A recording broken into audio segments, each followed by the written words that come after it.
The stars looked different through alien eyes. Captain Velthar pressed his 4 hands against the cool metal of the ship's bridge and stared at the blue planet on the main screen.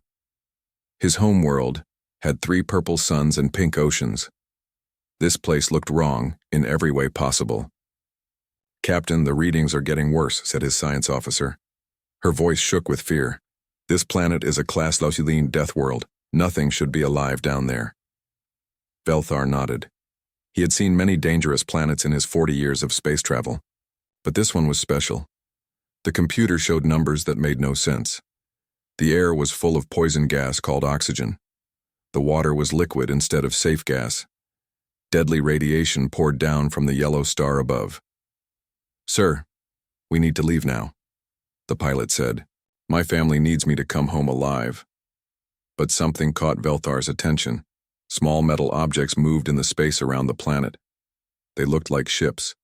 Someone lived on this terrible world. "Take one more scan," he ordered. "Quick." The ship's computers worked fast. The results made everyone on the bridge go quiet. Cities covered the planet's surface. Millions of heat signatures showed living beings moving around. Radio waves filled the air with sounds and pictures. "Impossible," whispered the science officer. "No one can live on a world like this." Velthar made a choice that would change everything. "We leave, now, but we report this to the trade union right away." The ship jumped away into faster-than-light travel, leaving the blue planet behind. On Earth, Dr. Minho Park was having a normal Tuesday. He sat in his office at the SETI Center in Seoul, drinking coffee and watching computer screens. His job was to look for signals from space. Most days he found nothing but noise from old satellites and radio stations. Today was different. "What is that?" Minho said to himself. He leaned closer to his screen. Strange patterns danced across the display. These were not normal radio waves. The computer had never seen anything like them before. Minho's heart started beating faster. He had dreamed of this moment his whole life. He called his assistant, Soman Lee.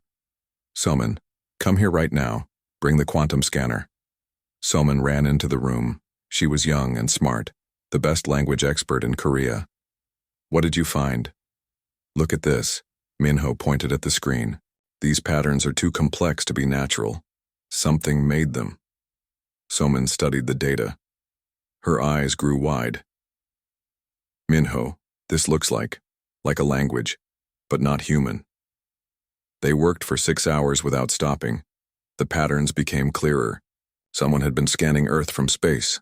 Someone not human. Minho picked up his phone and called Director Ji-won Kim at Korean Space Command. "Ji-won, we found them," he said. "The aliens are real, and they were just here." 3 days later, the alien ship returned. This time it brought friends. 5 ships appeared in Earth's orbit. They were beautiful and strange, made of materials that seemed to glow with their own light. World leaders held emergency meetings. Some wanted to hide, others wanted to fight. But Director Ji-won Kim had a different idea. "We talk to them," she said. "We show them we are peaceful." She put together a team. Minho Park would handle the science. Soman Lee would try to learn their language. Commander Hyunwoo Choi would represent Earth's military, and she would lead them all. The aliens sent a message. It was simple pictures and math. They wanted to meet on the ground. They would send a small group to Seoul. The alien ship landed in a field outside the city. It made no sound and left no burn marks on the grass. The door opened like water flowing upward. 3 aliens stepped out, wearing thick suits that covered their whole bodies. They moved slowly and carefully, like they expected to die at any moment. The lead alien was tall and thin. Through the clear helmet, the humans could see a face with 6 eyes and skin like tree bark. This was Ambassador Zephyra. "Greetings," the alien said through a small machine. "We are surprised you are alive." Hyunwoo smiled and stepped forward. He was not wearing any special suit, just his normal uniform. "Welcome to Earth. We are happy to meet you." Zephyra stepped back. "You are not protected. The air here will kill you." "No, we breathe this air every day," Soman said. She took a deep breath to show them. "It keeps us alive." The aliens looked at each other. They could not believe what they were seeing. This planet is class 13, Zephyr said. Nothing lives on class 13 worlds. They are too dangerous. Dangerous? Minho laughed. This is a beautiful day. Look, the sun is shining. Dark clouds were forming in the sky.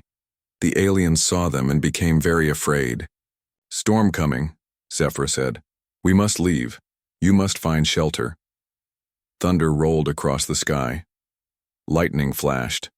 Rain started to fall. The aliens ran toward their ship as fast as they could move. But the humans just stood there. They let the rain hit their faces. It is just water, Jiwan said. We need it to live. The aliens stopped running. They watched in shock as the humans enjoyed the rain.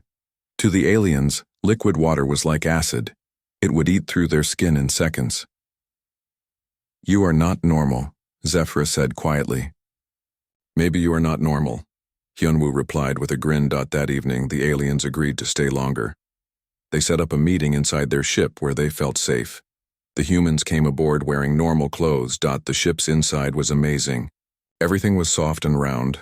The air smelled like flowers. Gentle music played from hidden speakers. Your world is beautiful, someone said. Very peaceful. Yes, Zephyr agreed. All civilized worlds are peaceful, safe. Your world is different. Different how? Minho asked. Your star puts out deadly radiation. Your air is poison. Your water dissolves living tissue.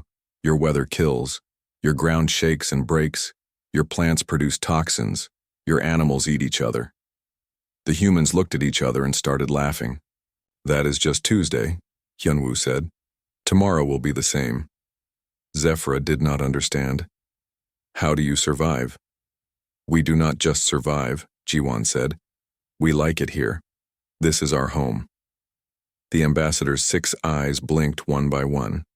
In all, his travels across the galaxy, he had never met anyone like these humans. They lived on a world that would kill any other known species in minutes, and they were happy about it. We need to learn more about you, he said finally. The trade union must know about this. Good, Minho said. We want to learn about you too. Maybe we can help each other. Outside the ship, thunder rolled again. Lightning lit up the sky. To the aliens, it sounded like the end of the world. To the humans, it sounded like opportunity. The emergency meeting of the Galactic Trade Union had never seen anything like this before. Representatives from 50 different species filled the Great Hall on Station Harmony. The air recyclers worked overtime to keep everyone breathing the right mixture of gases. Counselor Zendai floated in his water tank at the center of the room. His tentacles moved in patterns that showed he was very worried. As the eldest member of the trade union, he had seen many strange things in his 300 years of life. But this was different. Show them the images again, he said to his assistant. The main screen lit up with pictures from Earth. The alien representatives gasped and made sounds of fear in their own languages. Some had to close their eyes. This is the planet they call Earth, Zendai announced. Our scouts found living beings there. Millions of them. A tall, crystal-like being named Velkari spoke first. Her voice sounded like wind chimes. The readings must be wrong. No one can live in such conditions. That is what we thought too, said Captain Velthar. He stood at a special podium made for his species. But we saw their cities, we talked to them, they are real. The room filled with whispers and clicks and buzzing sounds. Each species was talking in their own way about this impossible news. Let me explain why this is so shocking, said Dr. Nethrim, the trade union's chief scientist. He was a small gray being with large black eyes. Earth has conditions that would kill most of us in minutes. He pointed to the first image.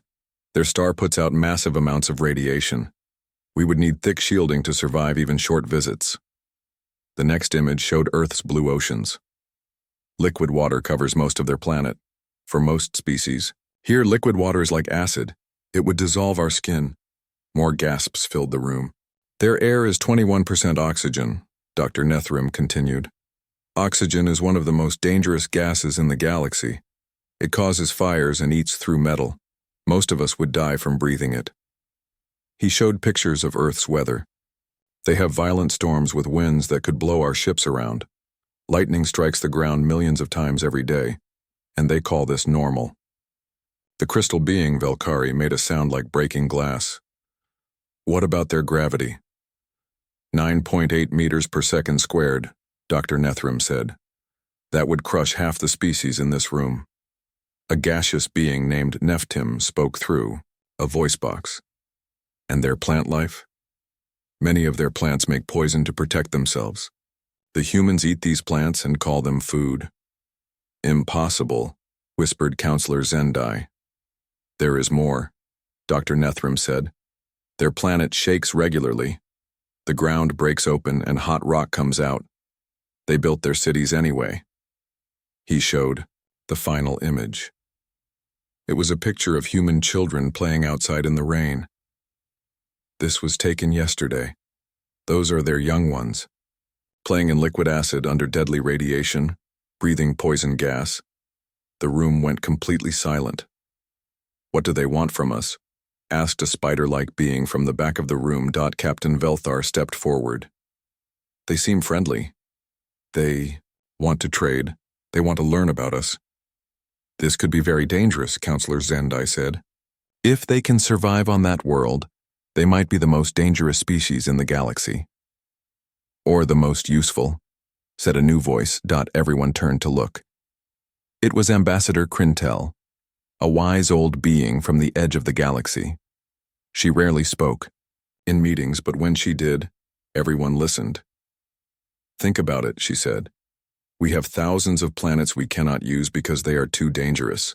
Class X worlds, Class XE worlds, even a few Class Deuthrine worlds like theirs. The room began to buzz with conversation again. These humans might be able to help us use those worlds. Crintel continued. They might be able to get resources we have never been able to reach. Or they might want to take over our safe worlds, said Valkyrie.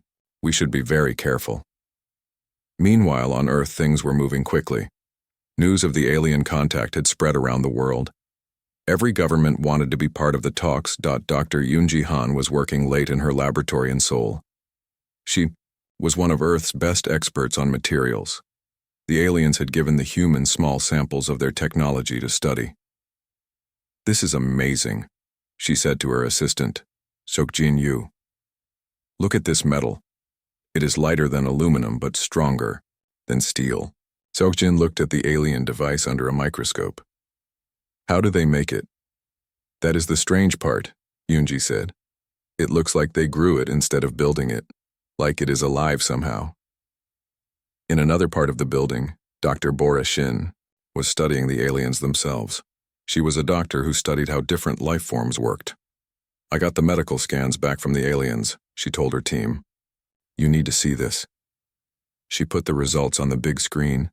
Their bones are hollow like bird bones. Their skin is thin. Their organs are very delicate. They are built for safe worlds, said her student, Mi-hee Song. Worlds with low gravity, soft air, no dangerous weather. Exactly, Bora said. But look at human scans next to theirs.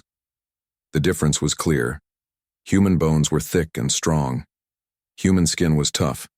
Human organs could work in many different conditions. We are built for danger, Bora said quietly. Our whole species is designed to survive on dangerous worlds. That night, there was a big meeting between the human leaders and the alien ambassador. They met in a special room that could keep the aliens safe while letting the humans breathe. Normal air. Ambassador Zephyr looked tired. His 6 eyes were dim. My people are afraid, he said. They think you might be dangerous.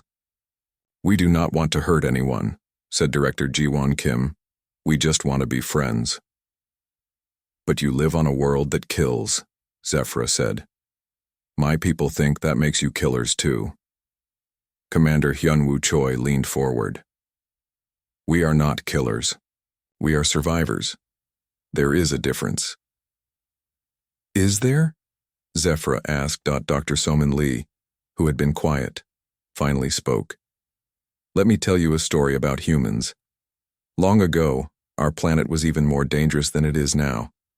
Giant animals hunted us. The weather was worse, food was hard to find. Zephyr listened carefully. We could have given up, Soman continued. We could have died.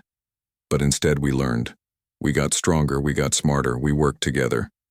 And now? Zephyr asked. Now we are still learning, still getting stronger, still working together. We see problems and we solve them. We see dangers and we find ways to be safe. Your world is not a problem to you, Zephyr said slowly. It is practice? It is home, Jiwan said. But yes, it taught us how to solve problems. Back on Station Harmony, the trade union meeting was still going on. They had been talking for hours about what to do about the humans. I think we should welcome them, said Ambassador Krintel. They might help us explore worlds we have never been able to use. They might take over everything, said Velkari.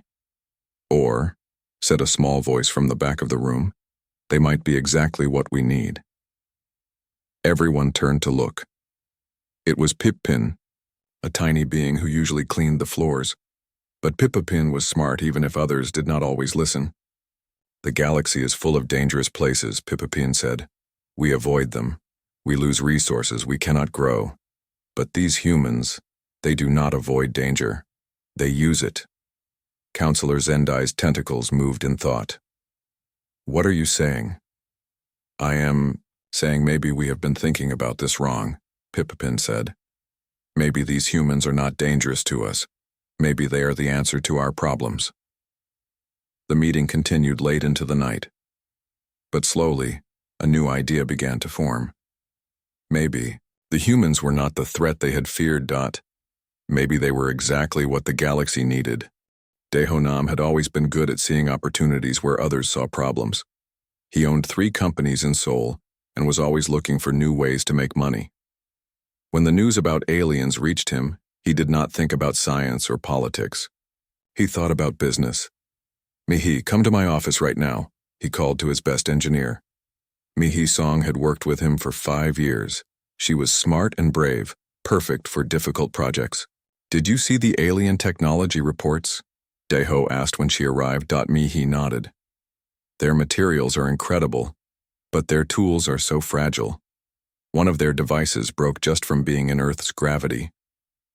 Exactly, Deho smiled. They have amazing technology but cannot use it in dangerous places. We live in dangerous places every day. Do you see the opportunity? Mihi's eyes grew wide. We could work together.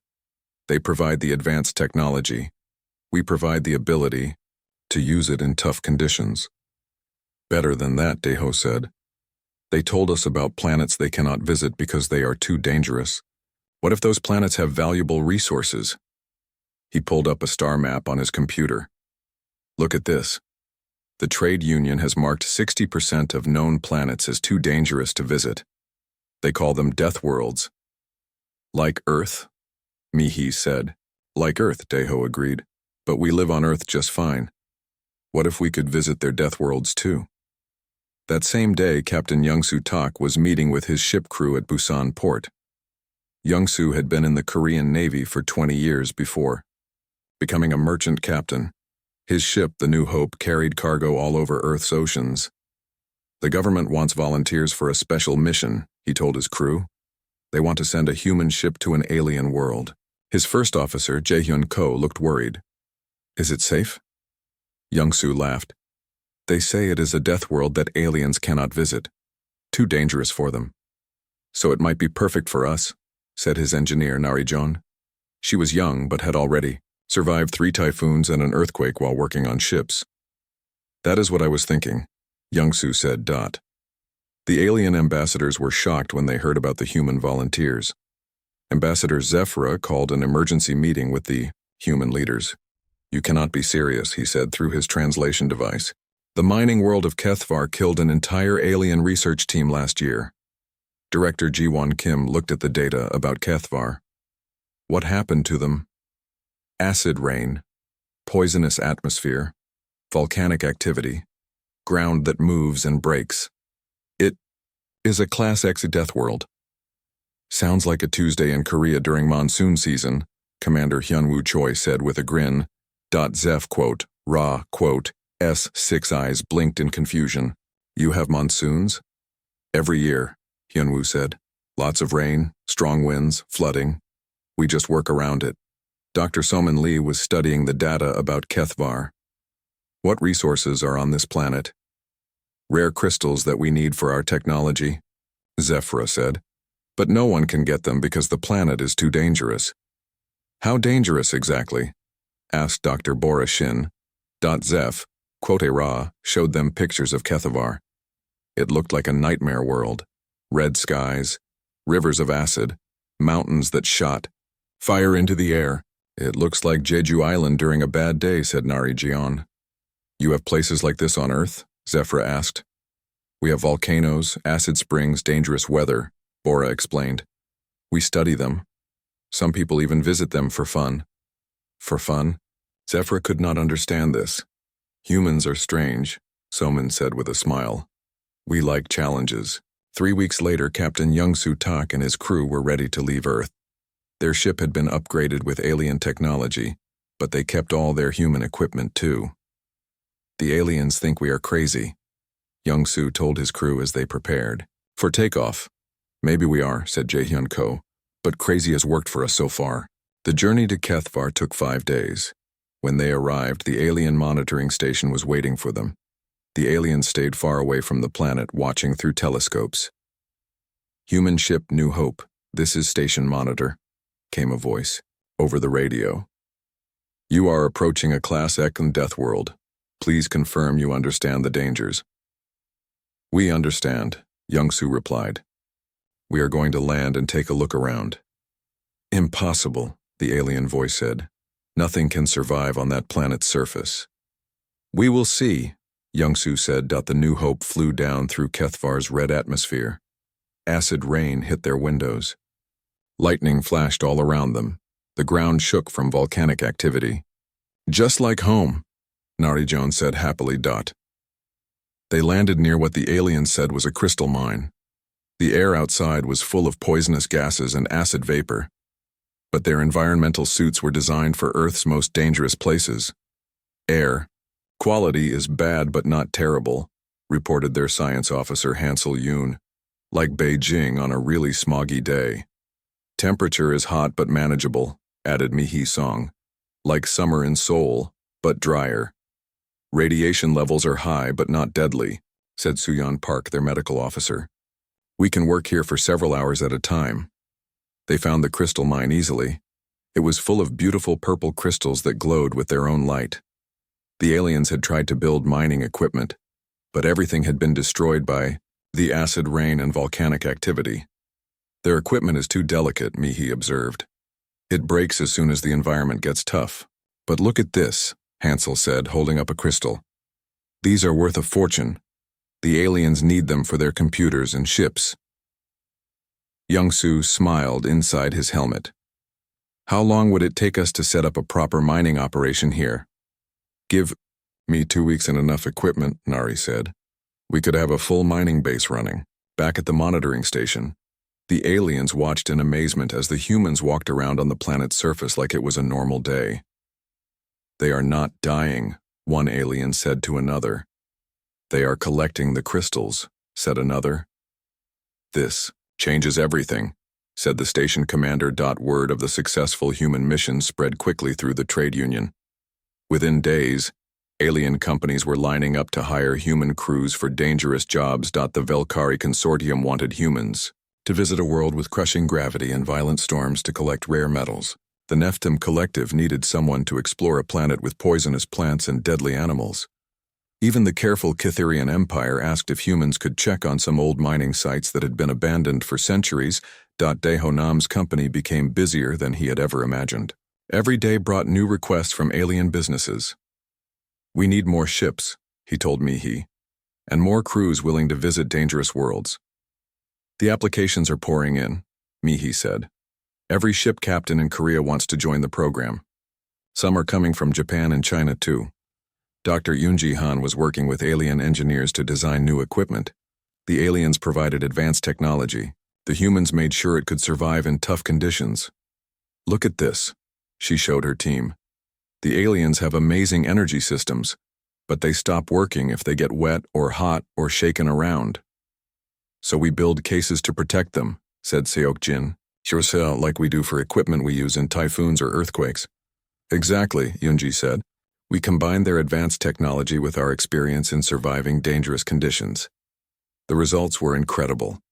Human ships could now visit worlds that had been impossible to reach before. They could mine resources, set up research stations, and explore new areas of the galaxy. But the biggest change was in how the aliens saw humans. At first, they had been afraid. Now they were excited. The humans are opening up the galaxy for us, Ambassador Krintel said in a report to the trade union. Worlds we thought were lost forever are now available again. They are not just surviving on these worlds, reported Dr. Nethrim. They are thriving. They set up permanent bases. They bring their families. They make these dangerous worlds into homes. Counselor Zendai was amazed by the reports. In 6 months, the humans have accomplished more exploration of dangerous worlds than we have managed in 60 years. And they seem to enjoy it, added Ambassador Zephyra. They call it challenging and exciting. They volunteer for the most dangerous missions. Back on Earth, the first shipments of alien crystals and rare metals were arriving. The materials were more valuable than gold. They could be used to build better computers, stronger buildings, and faster ships. This is just the beginning, Daeho told a meeting of Korean business leaders. The aliens have shown us thousands of worlds full of resources. Most of those worlds are too dangerous for them to visit, but not too dangerous for us, said another businessman. Not too dangerous for us, Daeho agreed. We see opportunity where they see death. The meeting ended with plans for 100 new companies focused on Deathworld exploration and resource extraction. Korea was about to become the center of the galaxy's most dangerous and profitable industry. And the aliens were starting to realize that humans did not see Deathworlds as problems to be avoided. They saw them as opportunities to be seized. 6 months after first contact, the galaxy was talking about humans. Every trade station, every alien news network, every diplomatic meeting had the same topic. The impossible species from the Blue Death World was changing everything. Jaehyun Ko had become Earth's first official alien diplomat. He worked from a new building in Seoul that was designed for both humans and aliens. The aliens needed special air and low-gravity areas. The humans just needed coffee machines and good internet. Ambassador Zephyra, we have another request, Jaehyun said during their daily meeting. The Helix Mining Corporation wants our help with the Scorched Worlds. Zephyra's 6 eyes blinked nervously. The Scorched Worlds were 5 planets that had been destroyed by war 300 years ago. They were still radioactive, still covered in poisonous chemicals from old weapons. The Scorched Worlds are Class 3, Zephyra said. That is the highest danger rating we have. Nothing lives there. Nothing can live there. What resources do they have? Jaehyun asked. Platinum, uranium, rare earth elements, enough to supply the entire galaxy for 1,000 years. Jaehyun smiled. Sounds like a Tuesday job for Captain Youngsu's team. Zephyra still could not understand human attitudes toward danger. Your people see the most deadly places as routine work. Well, not routine, Jaehyun said, but manageable. We have dealt with radiation before. Chernobyl, Fukushima. We learned how to work safely in radioactive areas. You had nuclear disasters on your own planet? Zephyra was shocked. A few. We cleaned them up. We learned from them. Now we know how to handle radiation. Colonel Suyeon Park was training the first mixed human-alien military unit. The aliens had asked for help protecting their trade routes from pirates. The pirates used Deathworlds as bases, because no alien military could follow them there. Pay attention, Suyeon told the alien soldiers. This is how humans fight in dangerous environments. The training ground was set up to copy conditions on a typical Deathworld. High radiation, poisonous air, unstable ground, extreme heat. The alien soldiers were wearing the most advanced protective suits their technology could make. The humans wore simpler gear that they had developed for Earth's dangerous places. Exercise begins now, Suyan announced. The alien soldiers moved slowly and carefully. Every step was planned. They stopped often to check their equipment and make sure their suits were not damaged. The human soldiers ran. They jumped over obstacles. They rolled under barriers. They worked together like they had trained in these conditions their whole lives. "How do they move so fast?" asked General Zelmoth, the alien military commander watching the exercise. "They are not afraid," Suyan explained. "Fear slows you down. We train our soldiers to think of danger as just another part of the job. But the radiation levels here would kill most species in minutes." "Yes," Suyan said, "but not in seconds. So we have minutes to work with. We use those minutes well."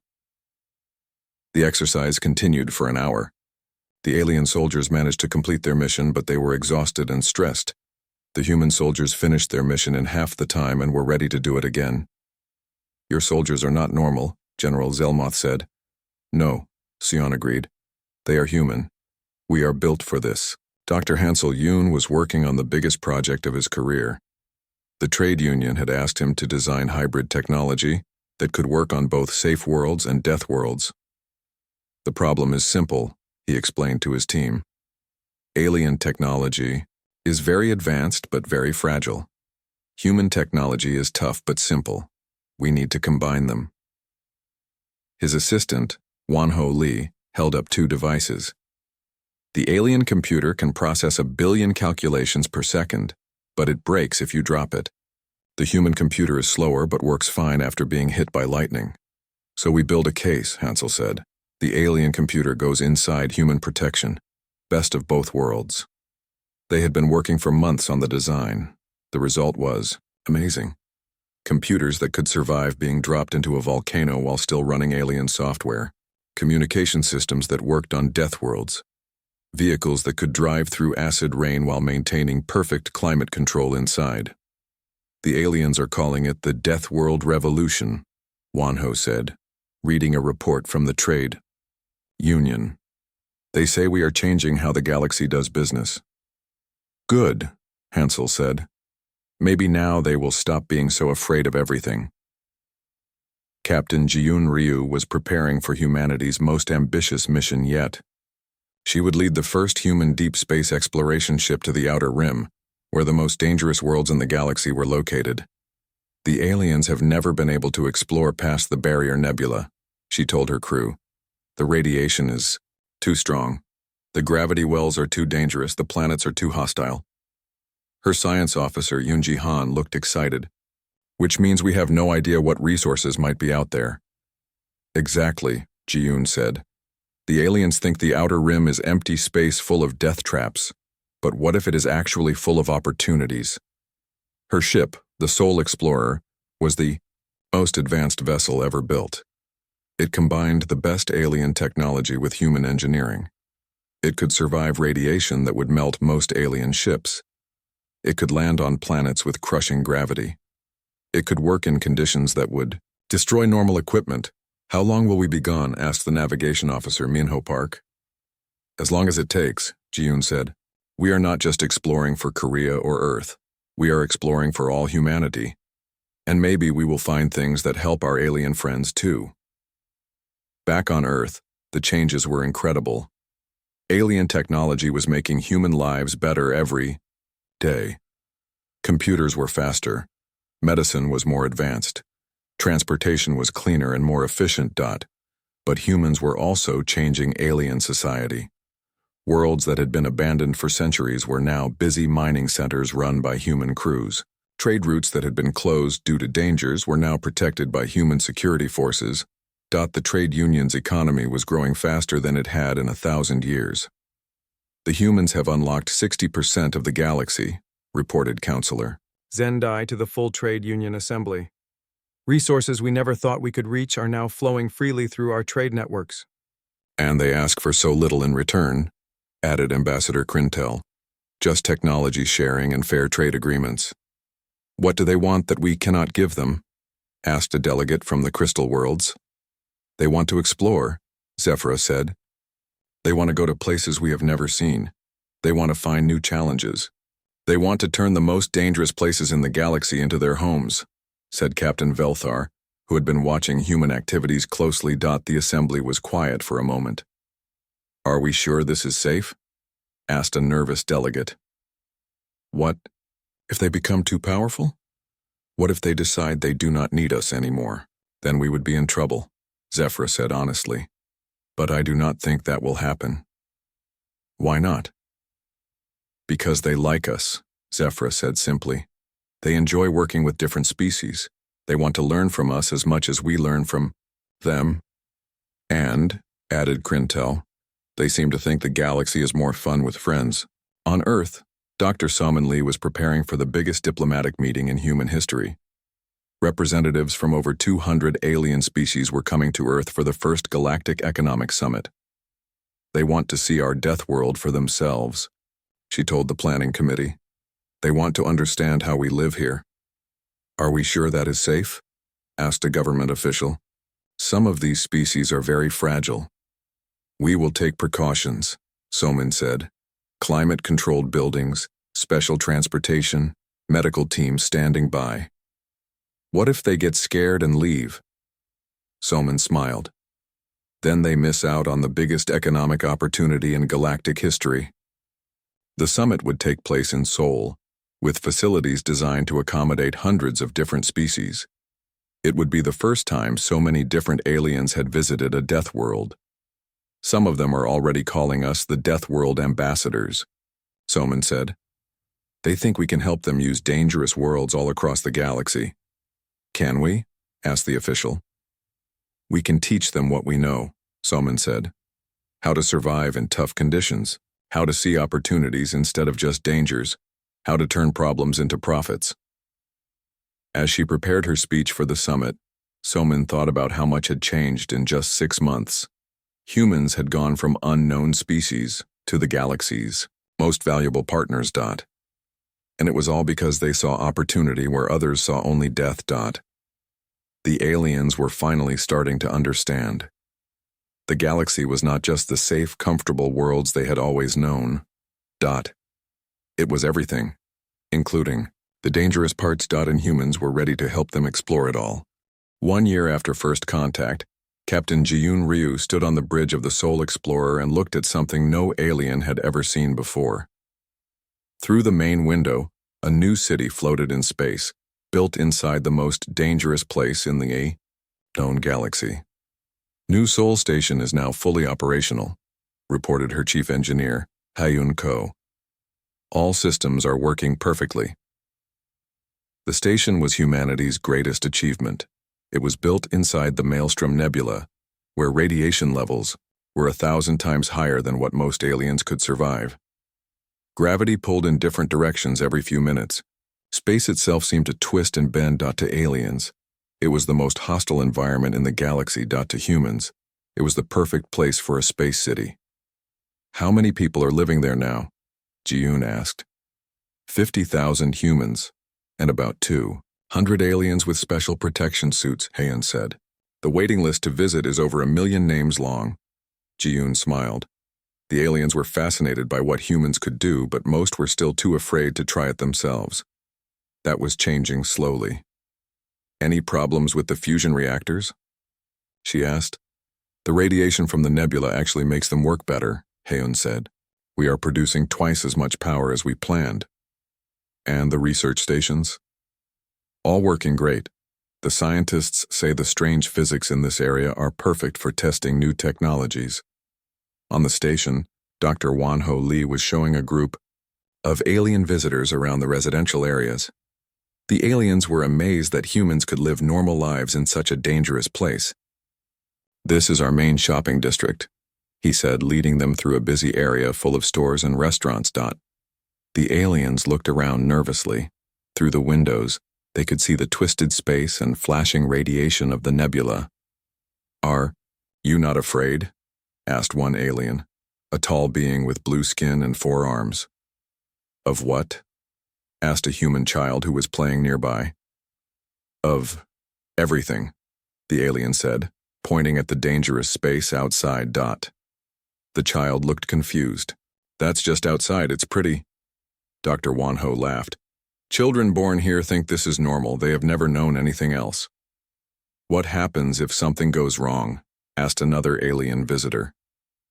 We fix it, said the child matter-of-factly, then ran off to play with friends. The aliens watched human children playing games in what they considered the most deadly environment in the universe.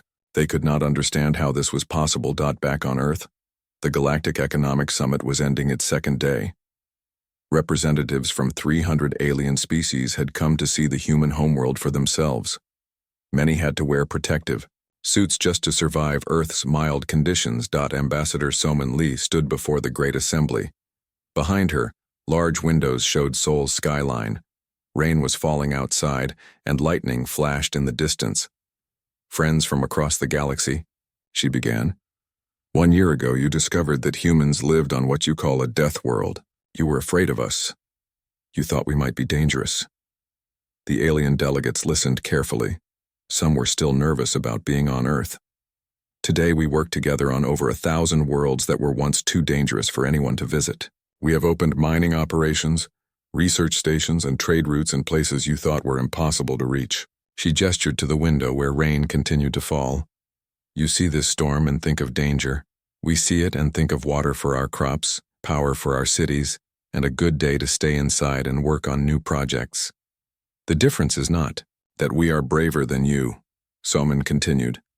The difference is that we learn to work with danger instead of running from it. One alien delegate stood up. It was Counselor Zendai, the eldest member of the trade union. Ambassador Lee, my species has lived for millions of years by avoiding dangerous places. How can we learn to see them as you do? Start small, Soman said. Visit worlds that are only a little dangerous. Learn that you can survive and even thrive in conditions that scare you. Build confidence. Work with humans who can teach you. And, if we fail, asked another delegate. Then you learn from failing and try again, Soman said. That is what humans do. We fail, we learn, we get better, we try again. She clicked to the next slide, which showed pictures of New Sol Station. This is humanity's newest city. It is built in the Maelstrom Nebula, which your scientists call the most dangerous place in the galaxy.